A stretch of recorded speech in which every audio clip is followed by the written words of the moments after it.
সেই নির্বাচনের প্রার্থী হিসাবে আমাদের পার্টির ভারপ্রাপ্ত চেয়ারম্যান দেশনায়ক তারেক রহমানের পক্ষ থেকে আমরা আজকে এখানে মনোনয়ন জমা দিতে এসেছি। আমি ওনার চিফ কোঅর্ডিনেটর এবং প্রধান নির্বাচনী এজেন্ট।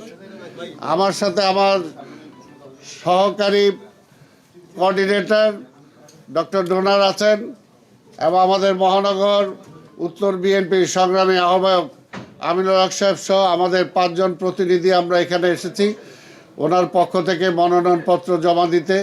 তো মনোনয়নপত্র আমরা এইমাত্র জমা দিলাম। আজকে আপনাদের মাধ্যমে দেশবাসীর কাছে দোয়া চাই যে দীর্ঘ 17 বছর যে নেতাকে দেশের বাইরে রাখা হয়েছিল, সেই নেতার উপরে যে কি অত্যাচার, নিপীড়ন, নির্যাতন হয়েছে সেগুলো আপনারা জানেন। তারপরও আমরা আল্লাহর দরবারে শুকরিয়া আদায় করি যে দীর্ঘ 17 বছর পরে তিনি দেশে ফিরে আসতে সক্ষম হয়েছেন।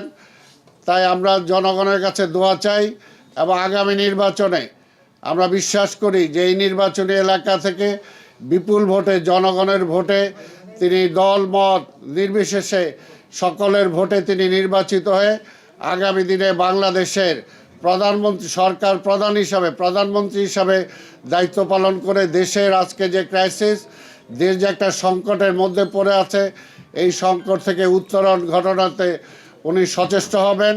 এবং আপনারা যারা আজকে এখানে এসেছেন আপনাদের সবার কাছে আমরা দোয়া চাই। আজকে আর এখানে বেশি কোনো বক্তব্য দিতে চাই না আমরা। ভারপ্রাপ্ত চেয়ারম্যান কেন ঢাকা 17কে শেষ মুহূর্তে বেছে নিলেন? না, 17 উনি তো বাংলাদেশের যে কোনো জায়গায় করতে পারেন। আর 17তে জানেন যে উনি 17তে ভোটার হয়েছেন, এটাও একটা বিষয়। এবং 17তে এর আগেও এই নির্বাচনী এলাকায় ওনারা ভোটার ছিলেন। ওনার বাসা ছিল যে ক্যান্টনমেন্টে, সেটাও এই নির্বাচনী এলাকার।